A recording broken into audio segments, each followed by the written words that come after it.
Hello friends, स्वागत कर मोर गोटे नुआ वीडियो को। तो आज आम देखा आम जो मोबाइल धरुचे आम मोबाइल मॉडल किपर जाना। जमती कि मोबाइल दुकान को गले से जिते कभर गोटे मागते आपण से पचाते आप कौ मॉडल आपड़ कहीदेवे मोर विवो कि पोको हेले मॉडल कौन मॉडलटा आप जापारती। तो से मॉडलटा जानिया मॉडलटा जानापी आम सेटिंग ही आमको से मॉडलटा जना पड़ो माने आम मॉडलटा कौन से गोटे जगह लिखाई। तो चलतु मुझे देखा कि आम मोबाइल मॉडल नंबर कौटी बाहर।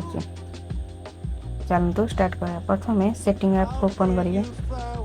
ओपन कलापर ये किसी सेटिंग करार ना एबाउट फोन बोली फास्ट गोटे देखिए तापर क्लिक कर दे। क्लिक कलापर एठी आपन स्टोरेज डिवाइस नेम न्यूमी वर्सन तीनटा कौन बुझे दूचे। एठी देला न्यूमी वर्सन एटा कौन एटा होची आम मोबाइल गोटे अपडेट आम सिस्टम अपडेट अच्छी कि नहीं यही अपडेटटा निहाती जरूरी। जदि आपन फोन ये गोटे आई आइकन देखिए 1 देखा अपडेट निहाती कर दियंतु। अपडेट कले फोन हैंग होबनी, फोन स्मूथ चलिबो, बैटरी भी बैकअप रहिबो। ता पाखरे जो डिवाइस नेम अच्छी से डिवाइस नेम लिखाई मोर पोको X2।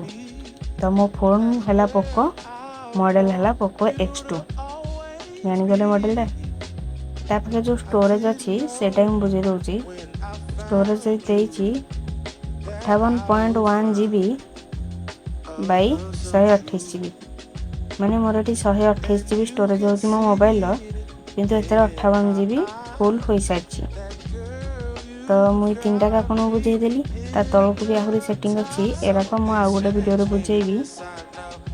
आज बुझेले वीडियोटी लंग हो। तो ये जापारे आम फोन मॉडलटा पोको X2 आपण मानकर भी सही एबाउट फोन को गला पर ही आसीबो। तो आज वीडियो शेष हो जाइए।